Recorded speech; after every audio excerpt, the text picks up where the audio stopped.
Mi nombre es Rodrigo Corral, soy ALM Team Lead y Software Architect en Plain Concepts, ¿vale? Empresa que fundamos 4 MVPs hace 10 años. Ahí está mi Twitter y mi abandonado blog. Bueno, todavía queda mucha información ahí que es interesante sobre Scrum, ¿vale? Todavía hay gente que se me queja de no se cargan las imágenes de un post que siempre... Bueno. Voy a hacer el minuto de publicidad, ¿vale? ¿Qué hacemos en Plain Concepts? Somos una empresa que desde el punto de vista de lo que a vosotros atañe, lo más importante es que hacemos Scrum. Y con un montón de asteriscos después, ¿no? Porque somos 130 personas, diferentes equipos con diferentes niveles de adopción de Scrum, con diferentes necesidades, con gente trabajando en Kanban, ¿vale? Pero si me preguntas a mí, como persona que se metió en esta embarcada, ¿qué es lo que nos ha hecho una empresa de éxito, con un montón de asteriscos detrás también, ¿no? Lo del éxito es nuestra apuesta por las metodologías ágiles o por poner el foco en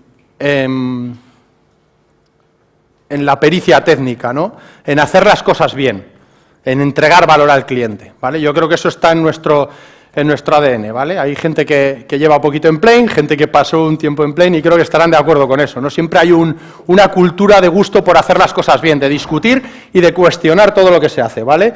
Eso nos ha llevado a, en 10 años, ser 140 empleados, lo que da un poco vértigo, trabajar en un montón de tecnologías, en 3 continentes, con equipos aquí y allí, ¿vale? Y haber ejecutado más de 1000 proyectos. Esto es como todo, ¿qué consideras un proyecto, ¿vale? Barcelona, Bilbao, Madrid, Sevilla... Y lo importante es que estamos cerquita, ¿no? Pues si hay gente de Vitoria, tal, estamos cerquita, estéis donde estéis, nosotros estamos cerquita, ¿vale? Esta PPT son todos los reconocimientos que actualmente tenemos en vigor, ¿vale? Muchos de ellos muy exclusivos, muchos de ellos somos la única empresa que los tenemos en Europa y solo es consecuencia de una cosa, de nuestro equipo y de la visión que hemos tenido de siempre buscar la agilidad, buscar el foco en el cliente, buscar la pericia técnica, ¿vale? Pero principalmente de poner el foco en el equipo, ¿vale? Bueno, ¿por qué funciona Scrum? Vamos a la harina, ¿vale? ¿Cuántos de vosotros estáis usando Scrum? ¿Y os funciona? En mayor o menor medida, ¿no? Es cierto que igual funciona mejor que lo que hacíamos antes, ¿no? Igual no es mérito de Scrum, sino de mérito de las otras, ¿no? De las otras metodologías. Eso puede ocurrir, ¿vale? El primer motivo por el que Scrum funciona es porque es simple. No hay otra. Intentad meter CMMI en una slide. Es un ejercicio interesante. ¿Cómo explicas CMMI en una slide? No puedes. RUP en una slide. No puedes. MSF en cualquiera de sus sabores. No puedes. No cabe en una slide, ¿vale? No os voy a explicar Scrum, ya lo conocéis, parto de la base de que todos lo conocéis, ¿vale? Pero quedaros con esta imagen, ¿no? Yo generalmente en un curso de 2 días de Scrum a un equipo, no me muevo de esta slide. Es lo que uso, principalmente. Hay más slides, ¿no? Porque algo tienes que rellenar, pero este es un aspecto central. Y con esto explicas Scrum a cualquiera.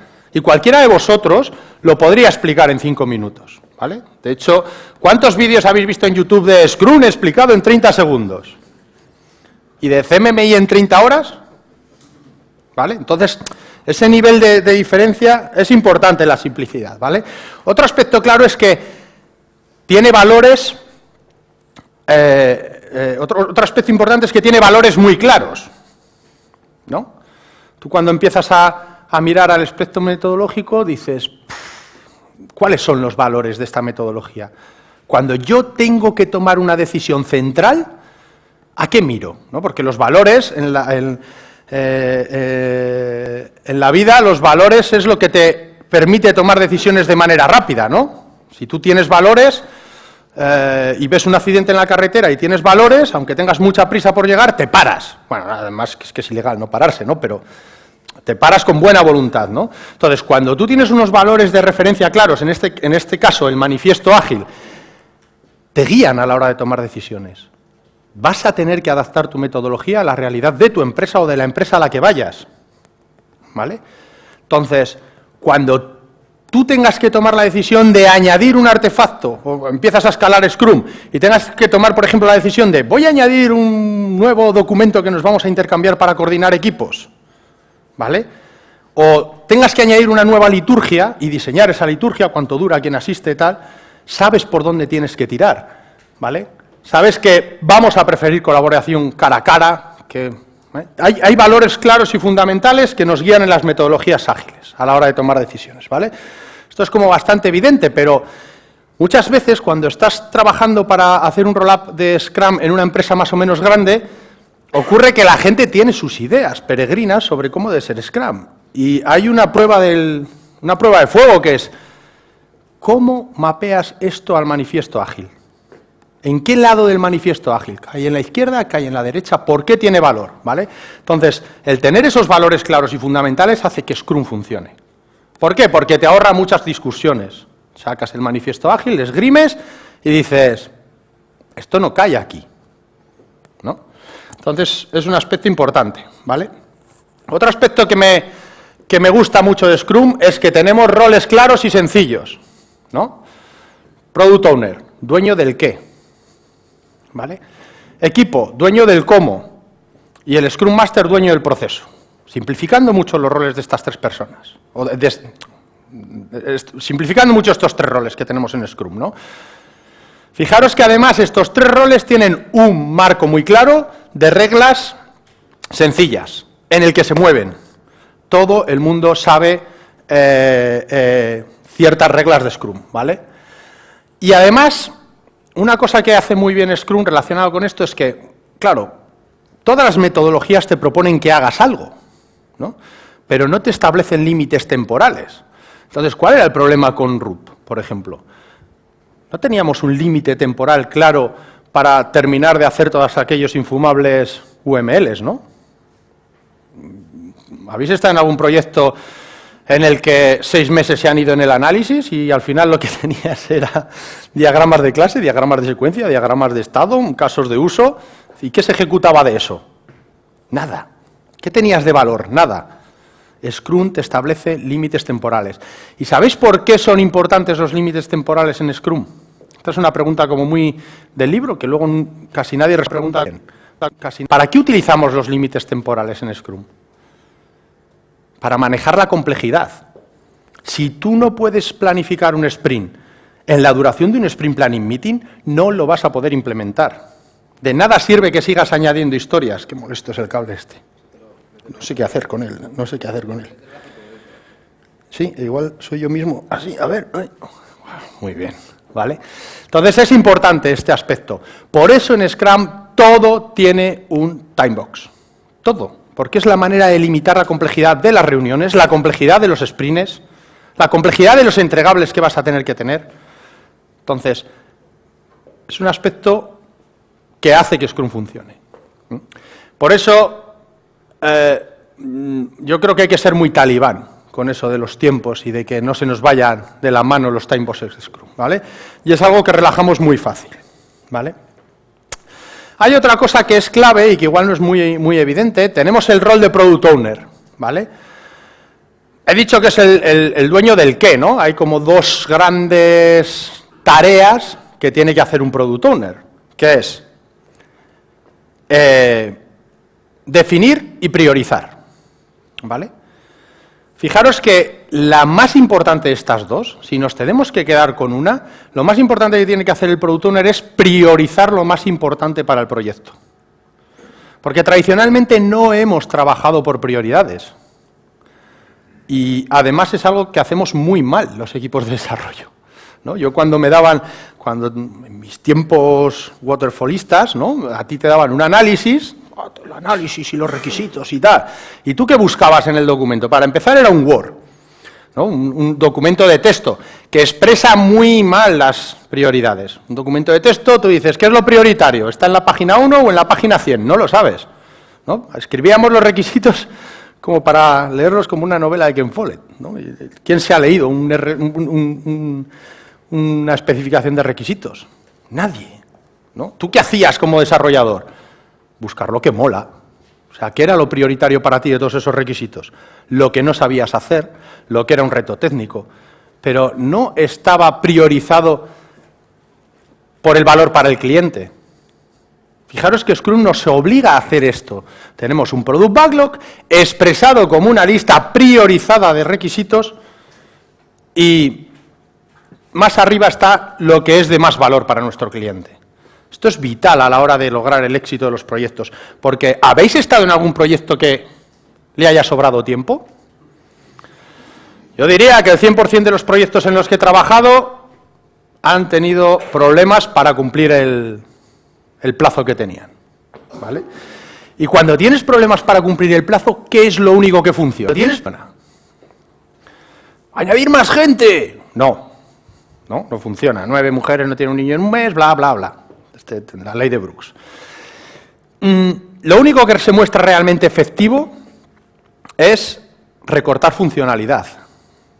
Si tú has cogido el documento de requisitos, has empezado a mirar y has empezado por lo que más mola, no has hecho lo de más valor. Cuando vas a recortar, tienes problemas.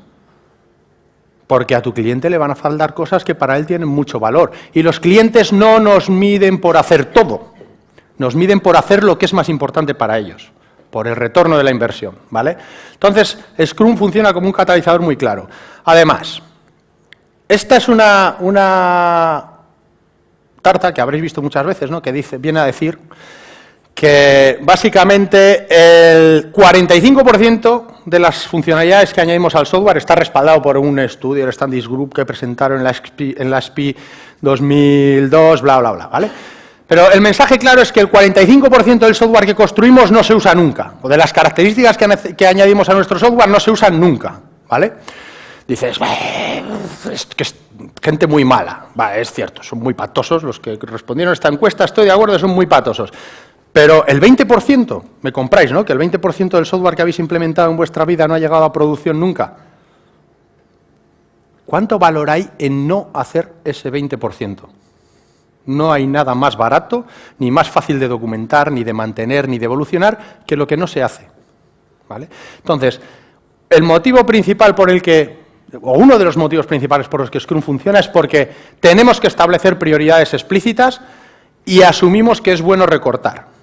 Fijaros que el que hizo el CLI de Office no sabía esto.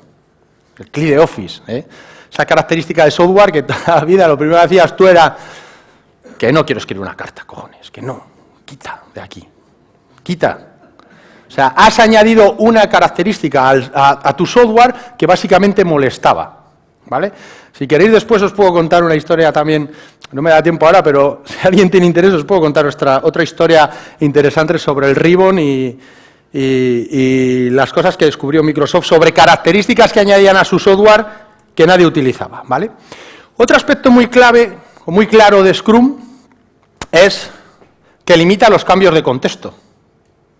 Fijaros, es que tradicionalmente, cuando estás con la metodología más usada del mundo, ¿no? Es la metodología ASM. ¿Os suena? Asalto de mata.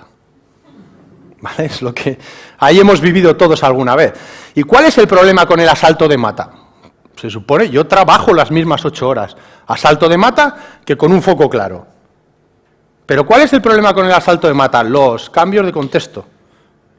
Cada vez que cambias de contexto, estás perdiendo productividad. A mí me gusta mucho la programación asíncrona y hilos, tareas y todas estas movidas, ¿no? Y un error de libro que cometemos cualquier principiante con programación asíncrona es levantar más hilos de los que el procesador puede digerir. ¿Y qué está haciendo el procesador? Y coño, si va más lento el programa que antes. Normal, porque está haciendo cambios de contexto. Fijaros que básicamente, hay estudios por ahí, ¿no? Que tratan de, que demuestran, como demostramos las cosas en los estudios de software, que es un demostrar, no como en medicina o en física, ¿no? Es un demostrar un poquito laxo, pero básicamente, en base a encuestas y demás, se demuestra que cuando más enfocado está alguien es cuando tiene 2 tareas para hacer. Es cuando más tiempo trabaja haciendo esas tareas. Más tiempo está enfocado en esas tareas, porque si una se te bloquea, te cambias a la otra. ¿Vale? Y a la vez no tienes tantos frentes abiertos que te supongan cambios de contexto. Si elevamos esto al equipo, ¿Cómo nos ayuda Scrum? Primero, estableciendo objetivos claros, pero no solo claros, creíbles, porque ¿quién establece sus objetivos? El equipo. El equipo durante el Sprint Planning Meeting establece los objetivos que va a tratar de cumplir. Son creíbles. Les ha establecido el propio equipo. Luego, hay posibilidad de que se cumplan, ¿no? Porque un objetivo que no te crees no lo cumples, ni lo intentas cumplir, ¿vale? Otro aspecto importante es que luchamos contra el ruido. Tenemos una figura clara, el Scrum Master, que tiene una misión clara, que es establecer límites en el ruido, bueno, entre otras misiones, establecer límites en el ruido que el equipo puede digerir, ¿vale? Y tiene una varita mágica, superpoderosa, que es, señores, como se os vaya de la mano el ruido, señores del negocio, señores comerciales, como se os vaya de la mano el ruido, cancelo el sprint. Hacemos otro Sprint Planning Meeting y replanificamos. ¿Vale? Y entonces ya, ¿no? Estas conversaciones que tenías antes con los comerciales, cuando trabajas, o comerciales o gente de negocio, lo que sea, de, Rodri, no me harás esto que es súper urgente para mañana, por favor, que es que así puedo ir a este cliente y mostrarle este informe y tal. No, el Scrum Master todo pasa por la priorización del Product Owner y el Scrum Master está vigilante para evitar ese ruido. Entonces se reducen los cambios de contexto. Y además, otro aspecto que casi todo el mundo incorpora a Scrum, que viene de otra metodología, como es Kanban, es el control del work in progress. ¿Cuántos frentes tienes abiertos? Está demostrado en Kanban, en la industria, ¿vale?, que si reduces tus cambios de contexto, reduces tu lead time, aumentas tu productividad. ¿Vale? Entonces hay una manera muy fácil de reducir tu work in progress y de reducir, por tanto, tus cambios de contexto, que es cuántos frentes tienes abiertos, ¿no?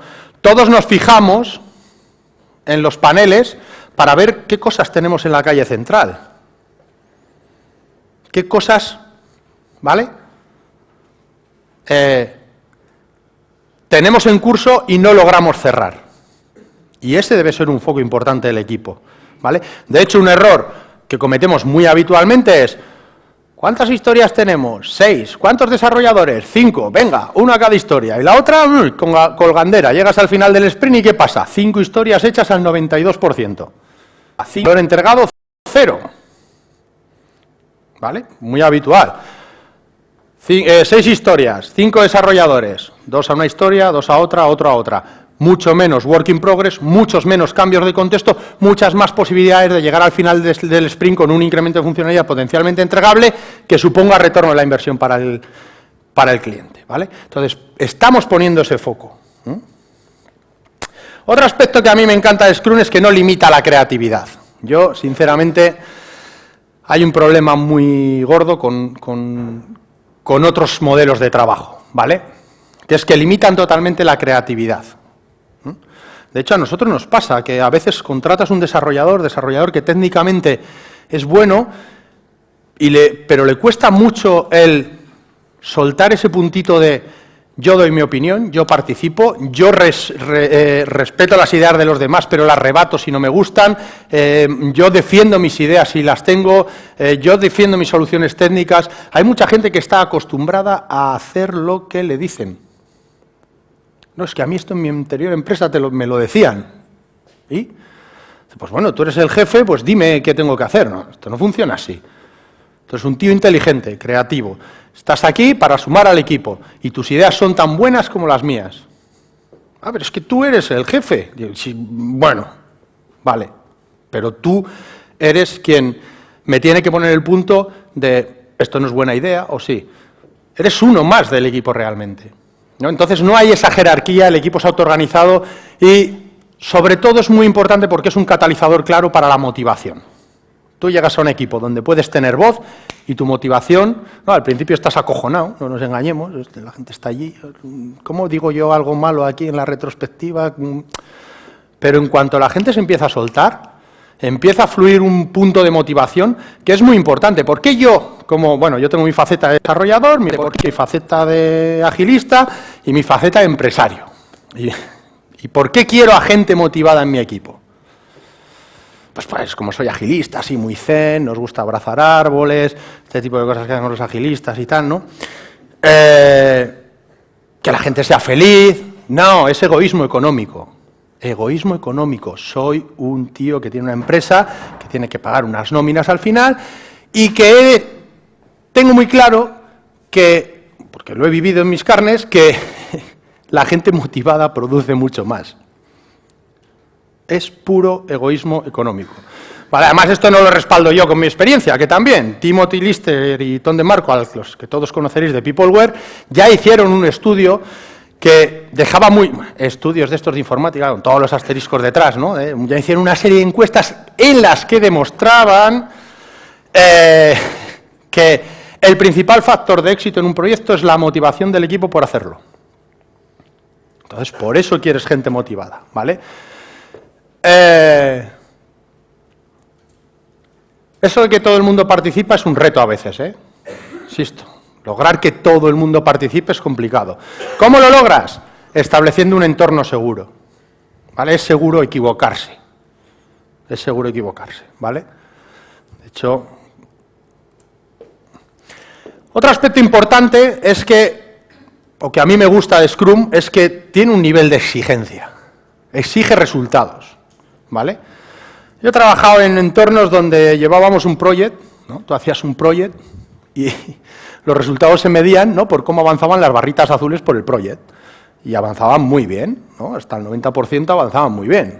60, 80, 90, 91, 92, 93, 99,1, 99,2, ¿no? En Scrum tienes objetivos claros y te exige resultados claros, ¿vale? Exige resultados que tienes que demostrar en la Sprint Review. Tú vas allí y demuestras lo que has hecho. Hay un aspecto muy importante del Sprint Review y es que nos sale la vergüenza. Todos tenemos cierta vergüenza profesional, ¿no? No sé si os habéis visto en la situación de ir a una Sprint Review de estas catastróficas, ¿vale? Yo creo que he vivido ya, no sé, creo que 90 sprints en mi vida o algo así, ¿vale? O más, no lo sé, más probablemente. Pues de esos algunos han sido catastróficos. Y tienes que ir allí a la Sprint Review igual y demostrar la catástrofe. Entonces te sale de repente un foco, un prurito profesional, unas ganas de hacer las cosas bien, que son catalizadores claros de que las cosas funcionen, ¿vale? Además, en Scrum ponemos mucho el foco en incrementos de funcionalidad potencialmente entregables. Al final de cada sprint, lo que tienes, lo tienes con calidad suficiente. ¿Qué pasaba con otras metodologías? Bueno, en cuanto íbamos justos de tiempo, ¿en qué recortábamos?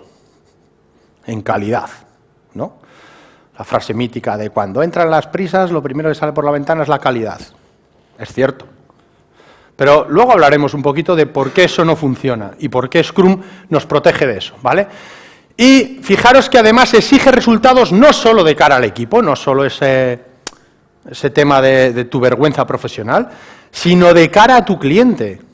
Tu cliente te exige un ROI. Se acostumbra muy rápido a que cada sprint tenga algo que le sirve. Y esto es muy importante. Es muy importante porque fijaros que tradicionalmente, cuando hablamos de otras metodologías, el problema era que toda la entrega de valor se hacía al final del proyecto. Puedes hacer Waterfall y llegar a un proyecto que al final entregue más valor que un proyecto guiado por Agile.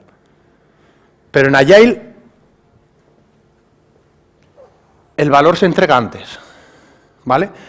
Aquello es la evolución de Gmail. Bueno, en la PPT lo tendréis y lo podréis ver más, o podéis buscar el grafiquillo en Google, ¿vale?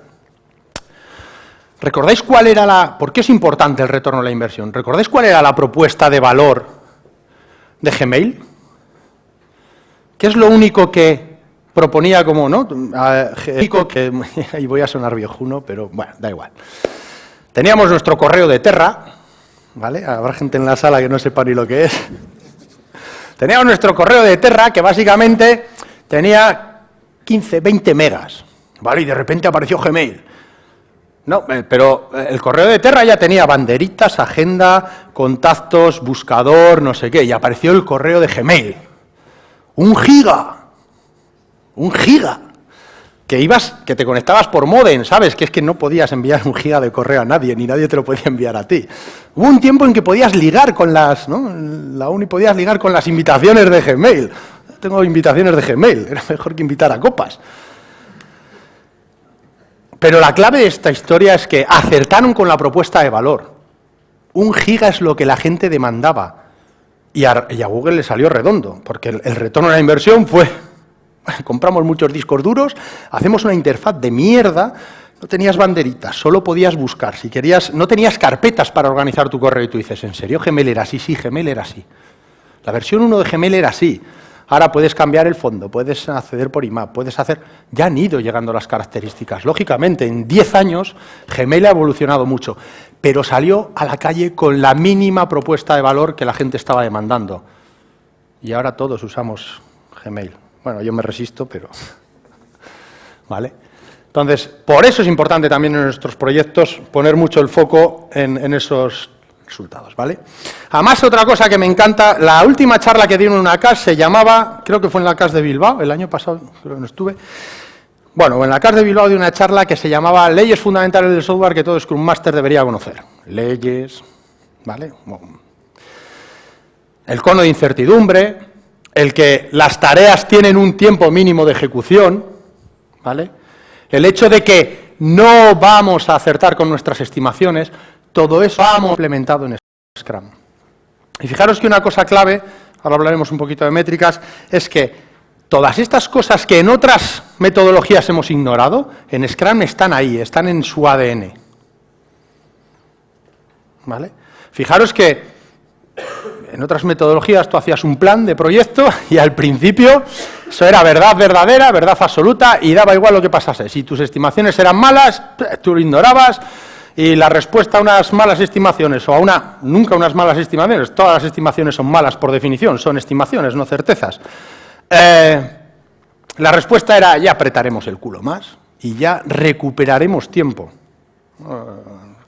Esto de recuperar tiempo, como que pudieses viajar hacia atrás, ¿no?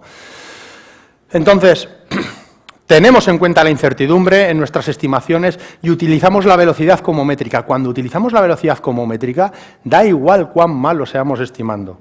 En cuanto empezamos a medir, si hemos sido malos estimando, nuestras métricas van a cantar que hemos sido malos estimando. Y no hay manera de torcerle el brazo a un flujo acumulado de proyecto, a un gráfico de flujo acumulado de proyecto. Y esto es importante, ¿vale? Entonces, quedaros con esta idea clara, ¿vale? No ignora tampoco, por ejemplo, el triángulo, el tetraedro de gestión de proyectos, ¿no?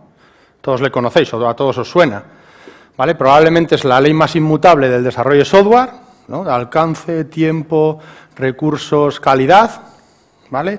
Juega con 3 grados el cliente fija 3 grados de libertad y tú juegas con el otro. En Scrum lo tenemos claro. ¿Con qué grado de libertad jugamos? Con el único que puedes jugar. Con el alcance. Tenemos un backlog priorizado. Y ¿eso es que me quedan? 10. 10 minutos. Bueno. Eso es que tenemos un backlog priorizado y si tenemos que recortar, vamos a recortar lo de menos retorno de la inversión. Y eso es importante, porque eso hace posible recortar, ¿vale?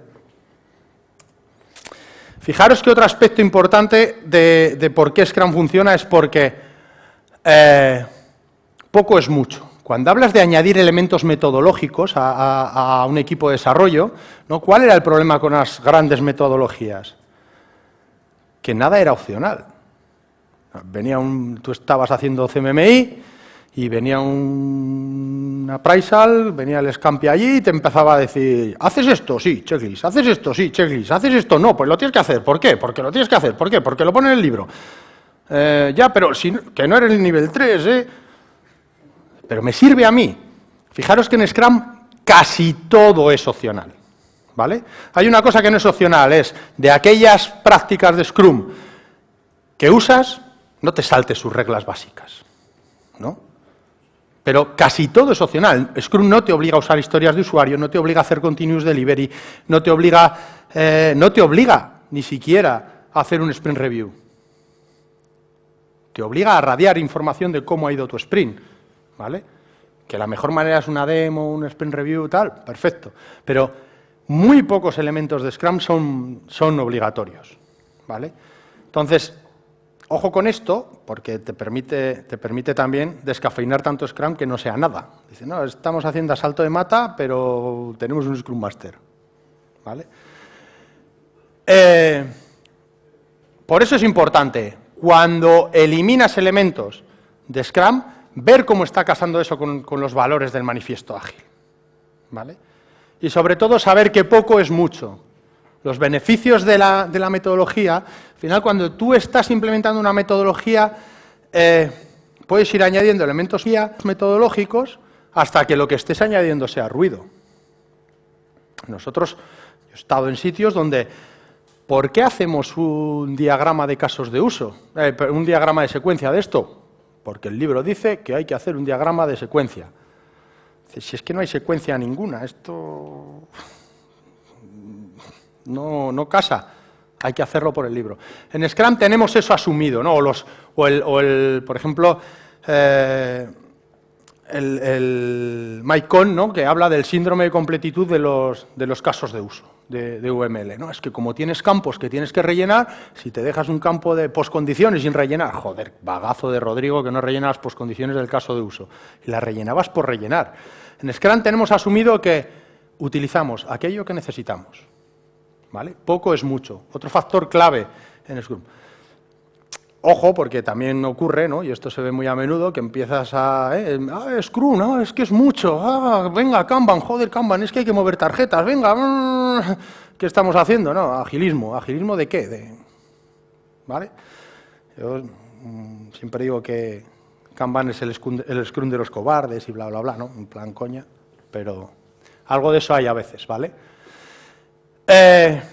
Facilita la transparencia y la comunicación. ¿Vale?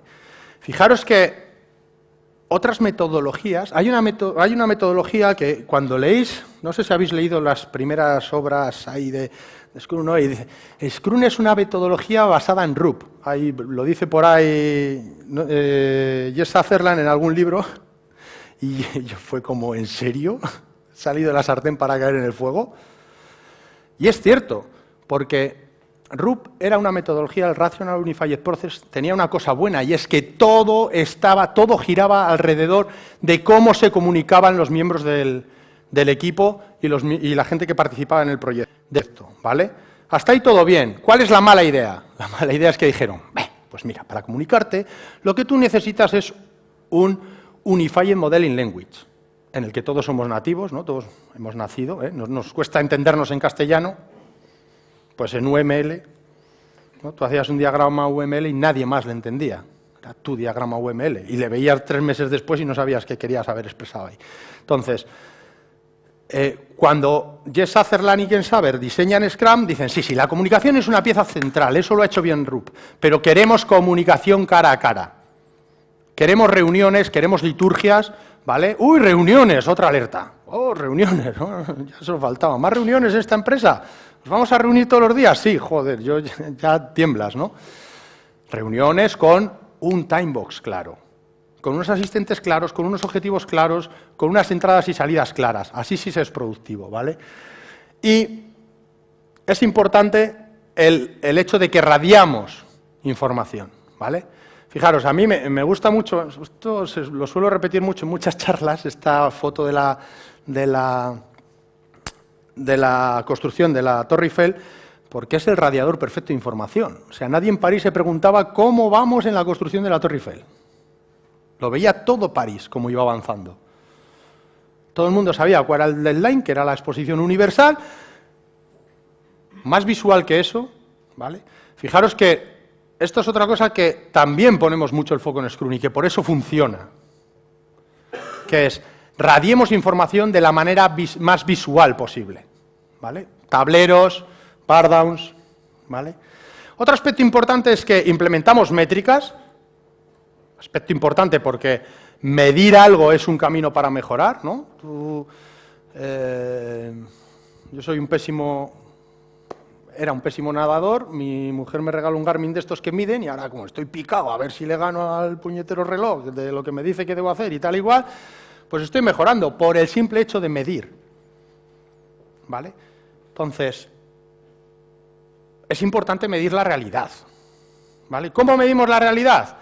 Primero, porque partimos de estimaciones que asumimos que son estimaciones, que son consensuadas y colegiadas. ¿Qué pasaba cuando yo hacía un proyecto? Ponía allí, yo como jefe de proyecto, hacía un proyecto, que esto me ha tocado, me tiraba allí una semana y media haciendo un proyecto muy serio, tiraba allí sesudo, hacía el plan de proyecto, ponía las estimaciones que yo consideraba y no se cumplían.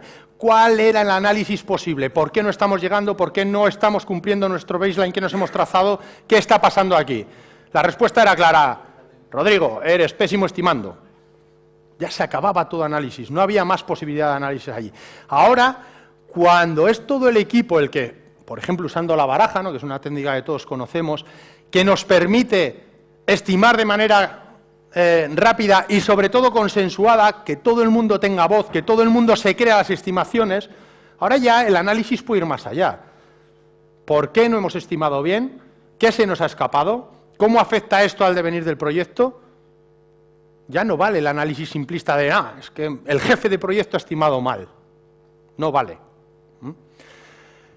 Además, medimos nuestra velocidad. Me da igual si las estimaciones son buenas o malas. Cuando empezamos a medir el ritmo que tenemos en los sprints, empezamos a ver cómo de bien o de mal vamos. ¿Qué es lo que te interesa saber? A mí, nunca he tenido un jefe que me ha preguntado, ¿cómo de buenas? ¿Eso es? Vale. ¿Cómo de buenas o de malas son tus estimaciones? No. A mí mi jefe siempre me ha preguntado, ¿cuándo vamos a terminar? Fijaros que, midiendo nuestra velocidad, con un gráfico de flujo acumulado, ¿cuándo vamos a terminar? La respuesta universal del mundo del software, da igual que seas el becario que el CEO, lo único que quiere saber, que el CEO, lo único que quiere saber es, ¿cuándo vamos a terminar? ¿Tenemos una estimación de cuándo va a terminar esta actividad? ¿Tenemos una estimación de cuándo vamos a poder poner esto en producción? Ese aspecto es importante y eso nos lo da el medir nuestra velocidad. Además, si estimamos, me gusta mucho el gráfico de flujo acumulado cuando lo miramos a nivel de proyecto, porque podemos ver, oye, ¿cuánto están cambiando los requisitos? ¿Qué cosas nuevas están apareciendo? Porque hay proyectos que parecen que no avanzan. ¿Por qué? Porque no hacemos más que añadirles dos cosas nuevas, ¿vale? Entonces, el tener esa perspectiva a veces también es importante. Y a nivel del sprint, fijaros que nos permite actuar de manera muy temprana. Podemos actuar de manera muy temprana, detectar que tenemos retraso, cuánto retraso tenemos acumulado y a mitad de sprint podemos actuar. Es lo que yo llamo gestión por excepción, ¿no? Bueno, no sé si lo llamo yo o se llama, realmente así, pero yo me suelo referir a ellos gestión por excepción. ¿Cuándo yo actúo? Cuando veo un problema. Si el bar down va bien, ¿vale? Yo no tengo que actuar. Yo, el Scrum Master, el equipo no tiene que actuar. Otro aspecto importante es que obtenemos feedback temprano. Obtenemos feedback en el Sprint Review, incorporamos rápido la voz del cliente. Fijaros que durante mucho tiempo hemos creído en la falacia del proyecto llave en mano, ¿no? Esto de, se puede hacer un proyecto sin la colaboración del cliente, sin que el cliente nos dé su feedback de manera temprana. Esto es misión imposible. Yo he parado hace 2 meses un sprint y le dije al cliente, no, te quiero como cliente. Hombre, y encima es amiguete mío, anda conmigo en bici. No me digas eso, Rodri. Y digo, sí, te digo eso. Si tú no colaboras, si tú no me das feedback, si tú no vienes nunca a las sprint reviews, yo no puedo hacer el proyecto. Bueno, pues ya lo retomamos cuando tenga más tiempo. Que va a ser nunca. Nunca, probablemente, ¿vale?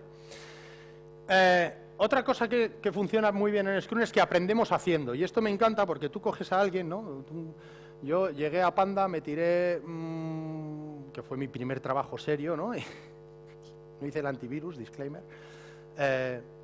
y empecé a estudiar el manual de la empresa, estudiar tal, aprender depuración, no sé qué, 3 meses hasta que yo empecé a hacer algo. Cuando incorporamos a alguien en un equipo Scrum, ¿cómo aprende? Haciendo. Le soltamos con el equipo y aprende por imitación. Y eso funciona muy bien para entregar nueva gente, ¿vale? Y sobre todo, eso supone que vamos a cometer errores. Vamos a cometer errores, pero les vamos a detectar de manera temprana, ¿vale? Y el cliente va a ver que cometemos errores y que les corregimos de manera temprana. Se va a proteger mucho menos, va a confiar mucho más en nosotros. Entonces es otro aspecto que funciona muy bien, ¿vale? Otro aspecto que me gusta mucho de Scrum es que no obviamos la calidad. Fijaros que decía que antes que, ¿vale? Aquí hay, de estos 4 puntos, ¿no?, que ya me voy quedando sin tiempo, ¿cuánta calidad es suficiente? Esa es la gran pregunta, ¿no? Porque ¿quién decide la calidad necesaria en el software? La decide el jefe de proyecto, el Scrum Master, el Product Owner. No, en Scrum el Product Owner como proxy del cliente. Mentira, quien decide la calidad es el cliente. Bien sea el mercado, bien sea tu cliente final. El problema es, ¿dónde está la balanza? ¿A vosotros alguna vez ha venido un cliente y os ha dicho, qué calidad, da gusto ver vuestro código, eso es, qué base de datos, qué nombres más bien buenos, más bien puestos, cómo fluyen los nombres del dominio por toda, qué bien, hasta de la base de datos a la interfaz, maravilla? No digo que no haya que ser cuidadoso con esos aspectos, ¿vale? Y nadie te dice, claro, qué diseño, por Dios de mi vida, supera mis expectativas en amplio. Si superas las expectativas de tu cliente, te estás equivocando. A mí me gusta el vino, bueno, me gusta, dicho así, me gusta beber vino de vez en cuando, ¿no? Y en mi casa, un regalo muy apreciado es 2 botellas de vino. Pues todo el que se presenta en mi casa es bienvenido, con 2 botellas de vino es todavía más bienvenido, ¿no? Entonces llega alguien a casa con 2 botellas de vino y, chico, a mí no me traigas un Vega Sicilia de 70 pavos la botella porque lo bebo con miedo y acojonado y no lo aprecio. Tampoco me traigas Don Simón. Entonces tú necesitas descubrir dónde está el nivel de calidad que tu cliente exige. Porque ahí es donde está el punto de equilibrio desde el punto de vista económico de cuánta calidad tienes que dar. Ni menos ni más que la que tu cliente necesita. Hay clientes, nosotros tenemos un departamento de UX, ¿vale? Hay clientes que necesitan su superdiseño, tal y cual, y hay clientes que con un tema de Bootstrap les vale. ¿Para qué haces un superdiseño? Para el que necesita Bootstrap. ¿Para qué usas Bootstrap? Para el que necesita un superdiseño, ¿vale? Esto os lleva un poco al extremo. Pero fijaros que Scrum, mediante el Sprint Review, nos permite testear dónde está el nivel de calidad que nuestro cliente exige. Enseguida lo empiezas a palpar quién es picajoso con el rendimiento, quién es picajoso con el diseño, quién es picajoso con que los informes se ejecuten rápido. Empiezas a palpar ese feedback que te da el cliente, ¿vale? Entonces esto es un aspecto muy importante, ¿vale? Y además, Scrum te deja margen para actuar sobre la deuda técnica. Que el equipo es autoorganizado, es autónomo, está en continua comunicación con el Product Owner y eso otras metodologías no lo ven tan bien, ¿vale? Fijaros que además otro tema importante es que nos adaptamos continuamente, retrospectivas, mejora continua, ¿vale? Es un aspecto muy importante de Scrum. ¿Por qué? Ya lo he dicho antes, nos vamos a equivocar. Igual que nos vamos a equivocar con el software que construimos, nos vamos a equivocar con cómo implementamos Scrum. Necesitamos visibilidad, inspección y adaptación para mejorar nuestro proceso, ¿vale? Esto está en todas las metodologías, pero Scrum, ¿por qué Scrum funciona en este aspecto? Porque Scrum lo hace explícito. Tienes una retrospectiva, una liturgia que todo equipo considera importante y que con mayor o menor éxito lleva a cabo tras cada sprint. Entonces se produce ese continuo proceso de aprendizaje, ¿vale? Y por último, ¿cuándo no funciona? Pues en mi experiencia, cuando nos olvidamos de algo de lo anterior. Cuando nos olvidamos de por qué funciona, cuando dejamos de poner el foco en las cosas que hacen que Scrum funcione, entonces es cuando deja de funcionar. Entonces es cuando tenemos un Scrum laxo, cuando las cosas decaen, no hay ese ciclo de mejora continua, la calidad decae, ¿vale? El equipo se desmotiva. Entonces es muy importante la figura del Scrum Master, porque alguien tiene que insuflar esa energía en el sistema, en el equipo, para él. No nos olvidemos de lo básico, ¿vale? Supongo que durante esta charla supongo que no os he descubierto nada que no supieseis o intuyieseis, pero mi pretensión era recordaros todos estos temas que hacen que Scrum funcione, porque cuando olvidas alguno de ellos, la mesa empieza a cojear, ¿vale? Gracias por estar aquí. Han sido los 2 minutos más largos de la historia. Si tenéis preguntas o cuestiones... Bueno, no sé si nos queda tiempo para preguntas o no.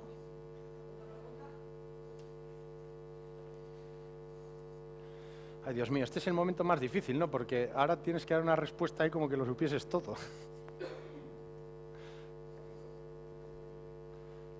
¿Sí? Se oye, ¿eh? Se oye. En tu opinión, ¿quién tiene el poder al Scrum Master? El equipo. Claro, por supuesto. De hecho, fijaros, yo una recomendación que suelo hacer es que el eterno debate de si el Scrum Master debe ser técnico o no. Pues a mí me gusta el Scrum Master, que es un buen técnico. No es la única característica que busco, pero los técnicos respetamos a otros buenos técnicos. Y el poder del Scrum Master viene del equipo, emana del equipo. Ya puede venir el CEO de la compañía y decir, este es el mejor Scrum Master del mundo y va a tomar las decisiones adecuadas y os va a guiar. Que si el equipo no se lo cree, no le sigue, no va a ningún lado. Entonces, para mí la respuesta es clara. El poder del Scrum Master emana del equipo. Bueno, si tenéis alguna dudilla más o queréis comentar algo, gracias.